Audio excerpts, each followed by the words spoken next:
Bonjour à tous, voici la dernière vidéo en lien avec le deuxième parcours sur Voltaire, donc ça veut dire qu'on va terminer la séquence autour de l'argumentation et de l'ingénu. Donc je tenais à terminer avec la fameuse séance de grammaire qui va avec la lecture analytique 4 de ce parcours, donc c'est-à-dire le chapitre 16. C'est un point qu'on n'a pas trop travaillé durant l'année, on va faire un petit peu de conjugaison, ou plus précisément de l'analyse verbale. Donc on va travailler sur les valeurs des temps au passé, qui est une question qui peut tomber à l'oral de bac. Alors, déjà, des petits rappels, qui je pense ne seront pas superflus. Donc les temps du passé sont des temps de l'indicatif, c'est-à-dire un mode personnel du verbe, donc c'est-à-dire qui a besoin d'un pronom personnel ou d'un sujet, donc comme je, tu, il, nous, vous, il, elle, ou de toutes sortes d'ailleurs de sujets, ça peut être un groupe nominal, ça peut être énormément de choses. Donc vous en avez trois, vous avez l'indicatif que vous connaissez bien, vous avez le subjonctif et vous avez l'impératif. Pour rappel, je vous ai mis les modes non personnels, c'est-à-dire qui ne nécessitent pas d'avoir un pronom personnel, qui ne dépendent pas finalement d'un sujet. Donc vous avez l'infinitif, qui est une forme que vous connaissez. Les deux participes, présent et passé. Je vous rappelle que le participe présent se construit avec la terminaison ANT, et que le participe passé se construit avec les verbes du premier groupe en et, verbes du deuxième groupe en i, verbes du troisième groupe selon différentes formes. Et enfin le gérondif, alors qu'il y a quelque chose que vous connaissez un petit peu moins, peut-être que vous l'avez revu dans certaines autres langues, notamment en espagnol, je sais que c'est quelque chose qui est beaucoup employé, c'est la préposition en plus le participe présent. Donc l'exemple en mangeant, en faisant, en construisant, donc qui indique en fait la simultanéité entre deux actions. Donc ça c'est pour les petits rappels, vous me direz mais où est le conditionnel? Je considère que le conditionnel est un temps de l'indicatif et non pas un mode. On vous a souvent enseigné que le conditionnel était un mode, mais en réalité c'est un temps de l'indicatif, au même titre que le futur. C'est vrai qu'en règle générale, on vous fait la sacro-sainte opposition entre le subjonctif et le conditionnel. Donc je vous rappelle que le conditionnel se construit comme le futur, avec des terminaisons différentes. Vous prenez l'infinitif et vous rajoutez d'autres terminaisons qui sont souvent les terminaisons proches de l'imparfait. Ça va jusque-là pour les petits rappels. Donc ce sont des choses que vous pouvez retrouver notamment dans votre excellent manuel de français qui pourra vous indiquer certaines choses. Donc notamment, vous pourrez trouver cette séance de langue dans votre manuel de français à la page 27. Alors, c'est parti pour la leçon. Donc, un des temps du passé que vous connaissez, c'est l'imparfait. L'imparfait est un temps du passé qu'on dit non composé, c'est-à-dire qu'il n'a pas besoin d'auxiliaire. Le temps de l'imparfait, il est utilisé pour les actions inachevées et toujours en train de se réaliser, c'est-à-dire qu'elles sont en cours de réalisation. On est dans le passé, mais ça continue à grignoter sur le présent. Vous avez 4 valeurs à retenir. Des faits qui se répètent dans un récit au passé. L'exemple, le dimanche nous allions au moulin par bande. Ce qui va vous aider justement à analyser les valeurs, c'est tous les petits trucs, tous les compléments qui sont autour du verbe. Le verbe c'est allions, vous avez le dimanche, on sous-entend que c'est tous les dimanches, nous allions au moulin par bande. La deuxième valeur, vous la connaissez, c'est une valeur que vous avez rencontrée sûrement l'année dernière et au collège, on vous en parle énormément, qui est l'imparfait de description. L'imparfait qui décrit un lieu, un objet ou un personnage. L'exemple, Lucien était rouge et affectait une mine simple. Dans cet exemple, vous avez justement les adjectifs, donc rouge, et une mine simple, donc on voit bien qu'il y a la description d'un visage. La troisième valeur, c'est l'imparfait qui marque une action qui dure. Alors, là, on n'est pas dans un imparfait de répétition, on est dans un imparfait qu'on dit duratif. C'est-à-dire que vous avez un moment M, dans le passé et l'action se poursuit encore jusqu'à une certaine période. Le moment M, c'est depuis des heures. C'est-à-dire que c'est à partir de certaines heures, justement, que le vent soufflait. Mais vous voyez bien que dans cet exemple, on n'a pas indiqué un moment où ça se termine. C'est depuis des heures, et on sous-entend que ça continue encore maintenant.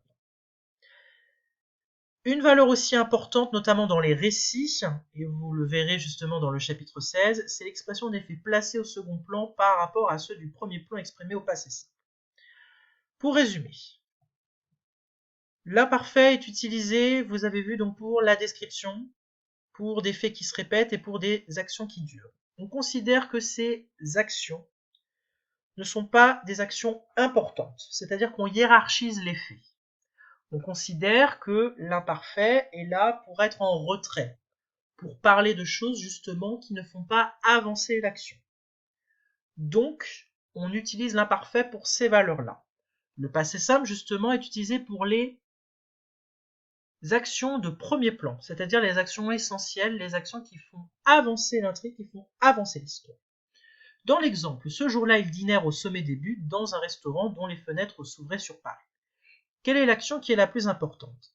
Est-ce que c'est le fait qu'on a les fenêtres qui s'ouvrent sur Paris dans le restaurant, ou c'est le fait que les personnages, donc on va sous-entendre ils, dînent au sommet des buttes?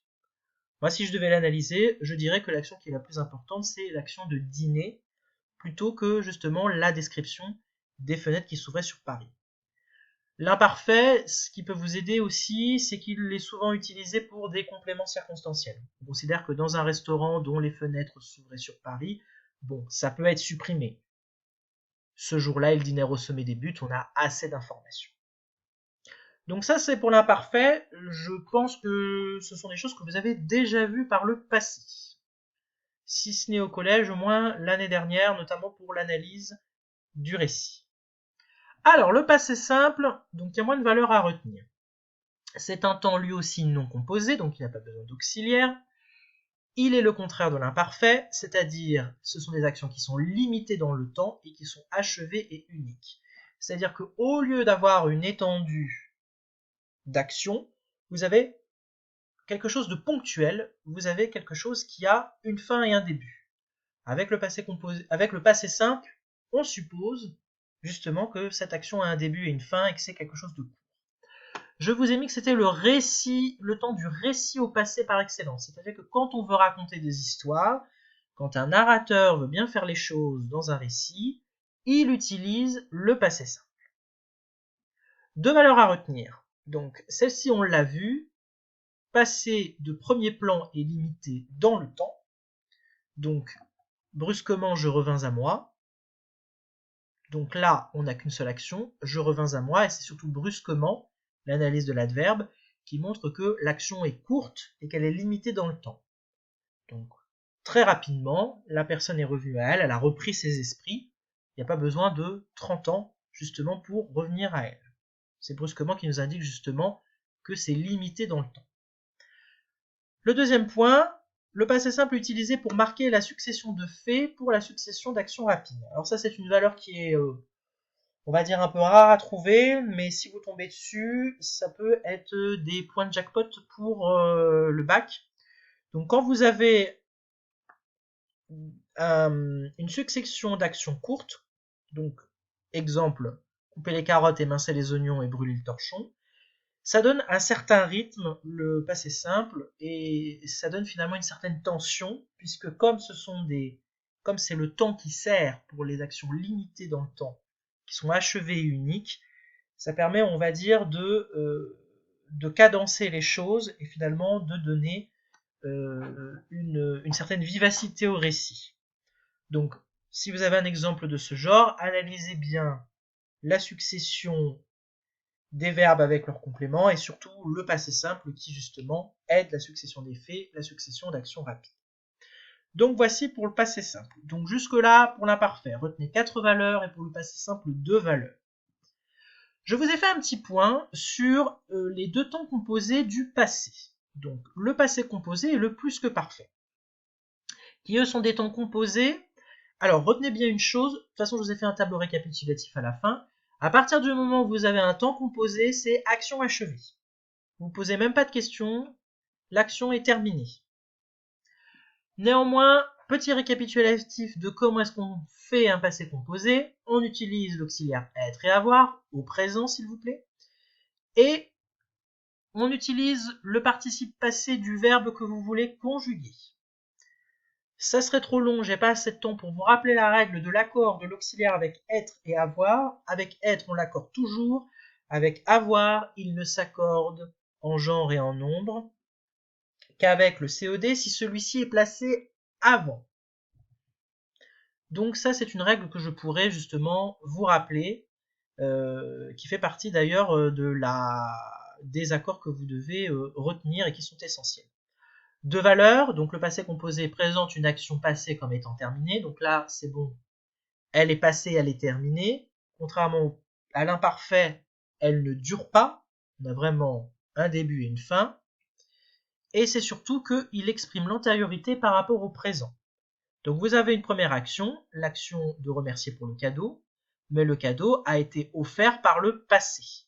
Donc c'est la raison pour laquelle on utilise le passé composé dans ce cas-là, parce qu'il fait le lien entre l'action passée et ce qui se passe au présent.